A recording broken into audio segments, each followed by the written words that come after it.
ఒక్కసారి ఊహించుకోండి.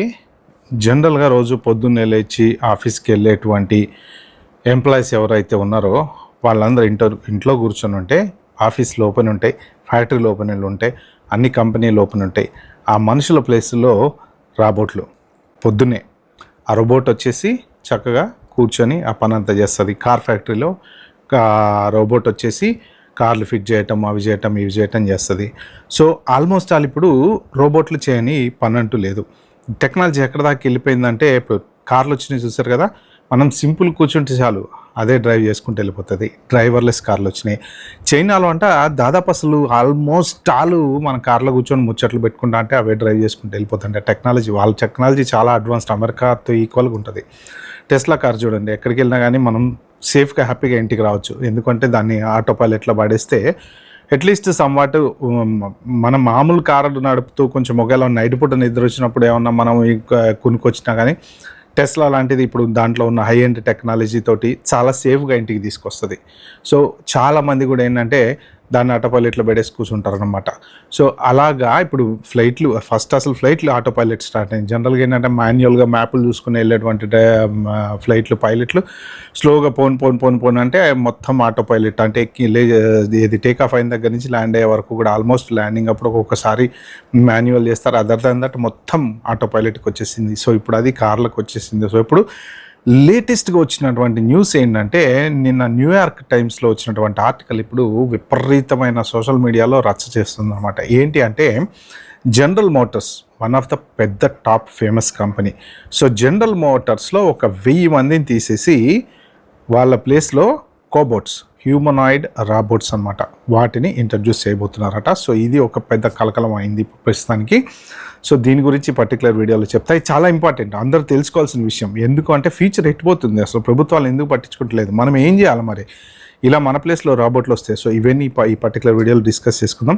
మీరైతే లాస్ట్ వరకు చూడండి. ఇంకా సబ్స్క్రైబ్ చేసుకున్న వాళ్ళు ఎవరంటే చేసుకోండి. ప్లీజ్ వీడియోకి అయితే ఒక లైక్ ఇచ్చి షేర్ చేయండి నలుగురికి. ఎందుకు అంటే ఫ్యూచర్ గురించి కంపల్సరీ తెలుసుకోవాలి. భయపెడుతున్నామా, టెన్షన్ పెడుతున్నామా అని కాదు. మనకి తెలియకుండా మనం ఇంట్లో కళ్ళు మూసుకొని కూర్చుంటే ప్రపంచం ఎక్కడికో వెళ్ళిపోతుంది. ఓకే, చైనా చూడండి ఇప్పుడు ఎంత అడ్వాన్స్డ్ అయిపోయిందో, ప్రతి టెక్నాలజీ అడ్వాన్స్డ్ అయిపోయింది. అలాగా మనం కంపల్సరీ తెలుసుకుంటేనే కాలంతో పాటు మనం పరిగెట్టగలం అనమాట. అందుకని ఈ పర్టికులర్ వీడియో అయితే చేస్తున్నా.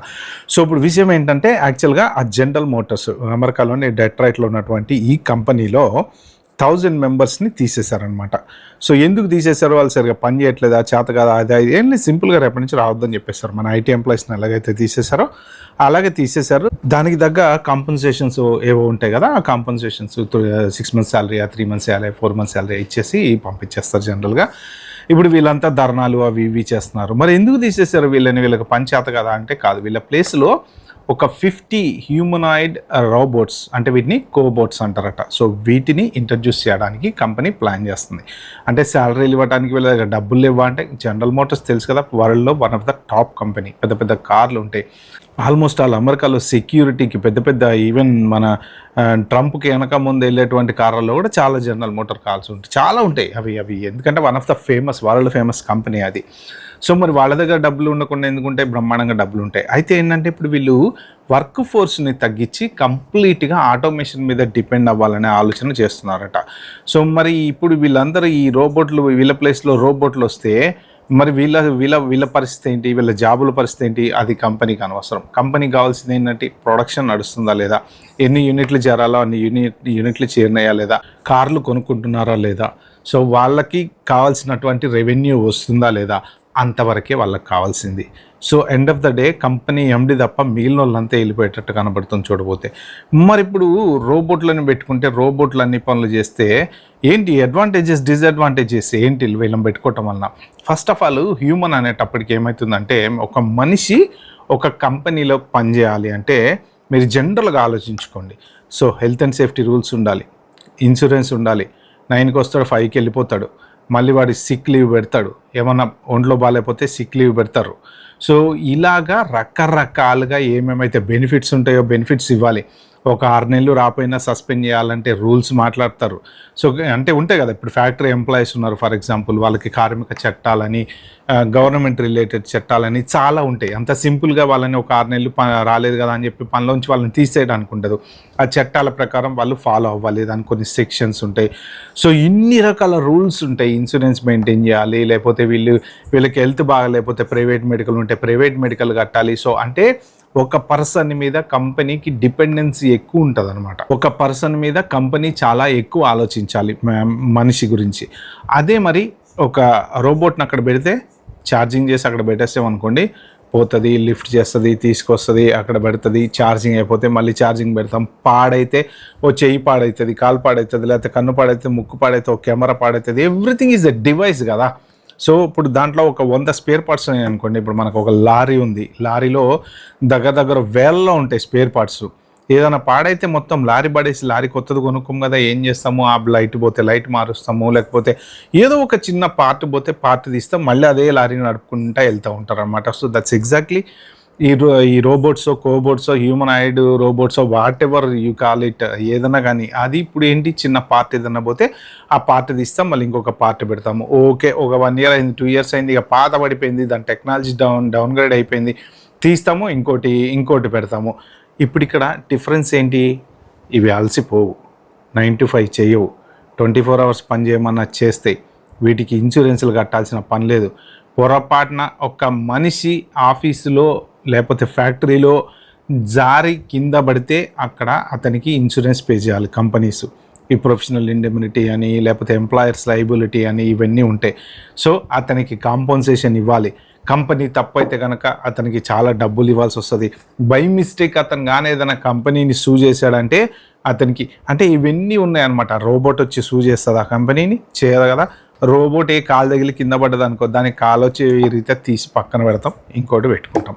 ఓకే, సో మరి ఇప్పుడు కంపెనీలు ఏం ఆలోచిస్తాయి, దీనివల్ల అసలు ఏ టెన్షన్ లేదు వాళ్ళకి. మ్యాక్సిమం అయితే పాడవుతుంది, ఛార్జింగ్ అయిపోతుంది, మళ్ళీ ఏమైనా పార్ట్స్ పోతే రీప్లేస్ చేయాలి. అదర్ దాన్ దట్ ఏ ఒక్క చిన్న చీకు చింత టెన్షన్ కానీ ఏం లేదు. కానీ అవి కూడా సేమ్ హ్యూమన్ ఎంత పని అయితే చేయగలదో అంతకన్నా ఎక్కువ పని చేస్తున్నాయి. ఇప్పుడు మనం 8 hours చేయగలుగుతాం, మధ్యలో ఒక 1 hour లంచ్ తీసుకుంటాం, ఎందుకంటే అది మనిషి తత్వం. రోబోట్ లంచ్కి ఏం అవసరం లేదు, దాన్ని కరెంటు పెడితే అదే లంచ్. సో ఆ ఛార్జింగ్తో పని చేస్తుంది అనమాట. మరి ఎందుకు కంపెనీలు ఇవి కన్సిడర్ చేస్తున్నాయి? కంపెనీస్కి మరి లాభం కావాలి, డబ్బులు కావాలి, పని అయిపోతుంది, మనుషులను పెట్టుకునే అవసరం ఏముంది, జీతాలు మిగులుతాయి, బోనస్లు ఇచ్చే పని లేదు, ఇంక్రిమెంట్లు ఇచ్చే పని లేదు, ఏమి లేదు. సింపుల్గా అసలు వాళ్ళ పేరోల్ రన్ చేసే పని లేదు. First of all payroll run చేసే పని లేదు కదా. రోబోట్లకి పేరోల్ నెలలా రన్ చేయాలా, అవసరం లేదు కదా. ఇంత సంపాదన వస్తుంది, ఇంత ట్యాక్స్ కడుతున్నాము, అంతే, అయిపోయింది అక్కడికి. అందుకని చెప్పేసి కంపెనీస్ ఇప్పుడు ఈ జనరల్ మోటార్స్ ఏదైతే మొత్తం విపరీతమైన వైరల్ అయిందో ఈ న్యూస్ వచ్చేసి, ఇప్పుడు నెక్స్ట్ పెద్ద కంపెనీస్ కూడా ఆలోచిస్తే కదా. ఇప్పుడు ఒక చోట ఏదైనా స్టార్ట్ అయిందంటే చూడండి, కంప్యూటర్ స్టార్ట్ అయినప్పుడు ఎలా స్టార్ట్ అయింది, ఒక మొదలు పెట్టారు, తర్వాత బ్యాంకింగ్ వాళ్ళు తీసుకొచ్చారు, ఇక ఆ తర్వాత ఇంకా కంప్యూటర్ విప్లవం వచ్చేసి ఇప్పుడు ఆర్టిఫిషియల్ ఇంటెలిజెన్స్ రేంజ్కి వచ్చింది అనమాట. సో ఇలా ఒకళ్ళు మొదలు పెడితే ఏం చేస్తారు, ఆల్రెడీ అమెజాన్ వాళ్ళు చెప్పారు, అమెజాన్ CEO ఎప్పుడూ చెప్పాడు, ఇది ఇప్పుడు కాదు. ఏంటి అంటే, మేము ఫ్యూచర్లో రోబోట్స్ తోటి రన్ చేయబోతున్నాము, అంటే వేర్ హౌస్లో పార్సల్స్ తీయటము, పార్సల్స్ లోడ్ చేయటము, పార్సల్స్ ఇవన్నీ కూడా మేము ఫ్యూచర్ ఇంకా ఒక 5 డౌన్ ద లైన్ 5 yearsలో, ఆల్మోస్ట్ 5 yearsలో వాళ్ళు రోబోట్స్ తీసుకురాబోతున్నారంట అమెజాన్ వేర్ హౌస్లో కూడా. సో అంటే ఆలోచించండి, ఇప్పుడు అమెజాన్ వేర్ హౌస్లో పనిచేసే వాళ్ళందరి జాబులు కూడా ఆల్మోస్ట్ ఫ్యూచర్లో రిస్క్లో ఉన్నాయి. మరి ఇవి రిస్క్లో ఉన్నప్పుడు మరి ఐటీ జాబులు సేఫా అంటే, ఆల్రెడీ ఐటీ ఆల్మోస్ట్ ఆటోమేట్ అయితేనే ఉంది, చాలా ఆటోమేట్ అయిపోతుంది, మనకు తెలియకుండానే చాలా ఆటోమేట్ అయిపోతుంది. ఇప్పుడు ఒరాకిల్ 21,000 జాబ్స్ నిన్న నుంచి విపరీతంగా వస్తుంది. సో ఇండియా కంపెనీస్ కూడా కొన్ని లే ఆఫ్స్ ప్లాన్ చేస్తున్నాయి అంట, పెద్ద పెద్ద కంపెనీస్. సో ఇలా మరి అందరూ లే ఆఫ్ చేసుకుంటూ పోతే, ఎంప్లాయీస్ మీద కనికరం ఎవరికి లేకుండా పోతే, మరి ప్రభుత్వాలన్నా వచ్చి మరి ఇది కరెక్ట్ కాదు, మరి ఎంప్లాయీస్ అంతా ఎటుపోతారు, ఎక్కడ సంపాదన ఎట్లా, వాళ్ళకి ఎట్లా తింటారు, ఎట్లా బతుకుతారు, ఎట్లా, ఇవన్నీ మరి గవర్నమెంట్స్ కూడా ఎందుకు ఆలోచించట్లేదు? మరి వాళ్ళన్నా పర్మిషన్స్ ఇవ్వకుండా ఆపాలి. మరి గవర్నమెంట్స్ ఎందుకు పర్మిషన్స్ ఇస్తున్నాయి, ఎందుకు రోబోట్స్ ఇంట్రడ్యూస్ చేస్తున్నారు? ఇట్లా ఈ పర్టికులర్ వర్క్ లోడ్లో రోబోట్స్ వచ్చినాయి అంటే, ఇంకా ఫ్యాక్టరీలో నార్మల్ పర్సన్ తీసుకోకుండా ఐటీలో కూడా ఆర్టిఫిషియల్ ఇంటెలిజెన్స్ తోటి అన్ని వర్క్లన్నీ అవే చేసుకుంటూ పోతే మరి హ్యూమన్ ఎలా బతకాలి అనేది ఆలోచన ఎవరు ఎందుకు చేయట్లేదు? చాలామంది చెప్తున్నారు, ఫ్యూచర్లో జాబ్లు ఉండవు. యూఎస్లో కొంతమంది సెనేటర్స్ కూడా యూట్యూబ్ ఛానల్స్ ఉన్నాయి. వాళ్ళు కూడా చెప్తూ ఉంటారు అనమాట. అంటే వాళ్ళకి గవర్నమెంట్తో లింక్ ఉంటుంది కాబట్టి ప్రజెంట్ ఏం జరుగుతుంటుందో చెప్తూ ఉంటారనమాట. నేను ఒక సెనేటర్ వీడియో చూసా.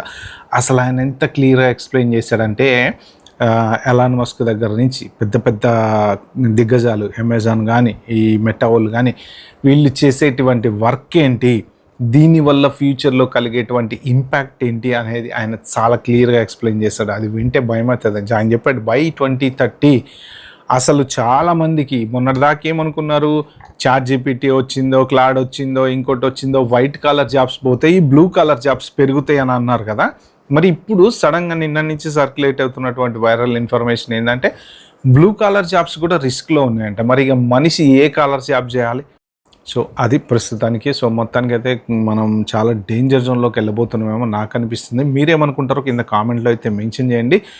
బట్ అనుకున్నంత ఫాస్ట్గా కాకపోయినా కానీ అట్లీస్ట్ డౌన్ ద లైన్ ఒక 5 years తర్వాత, 10 years తర్వాత ఎంప్లాయ్మెంట్ అనేది బాగా తగ్గిపోతుందేమో. ఎందుకంటే ఈ ఆర్టిఫిషియల్ ఇంటెలిజెన్స్ ఇలా మొత్తం రోజు రోజుకి మొత్తం వర్క్ అంతా అదే చేసుకుంటా పోతే మనకి చేయడానికి పని ఉంటుందా ఉండదా అనేది మాత్రం అసలు అర్థం కావట్లేదు. సో ఇది వీడియోలో నేను చెప్తాను అనుకుంది. వీడియో మీకు నచ్చినట్టు ప్లీజ్ అండి like, share, subscribe my channel. Thank you, bye, have a good day.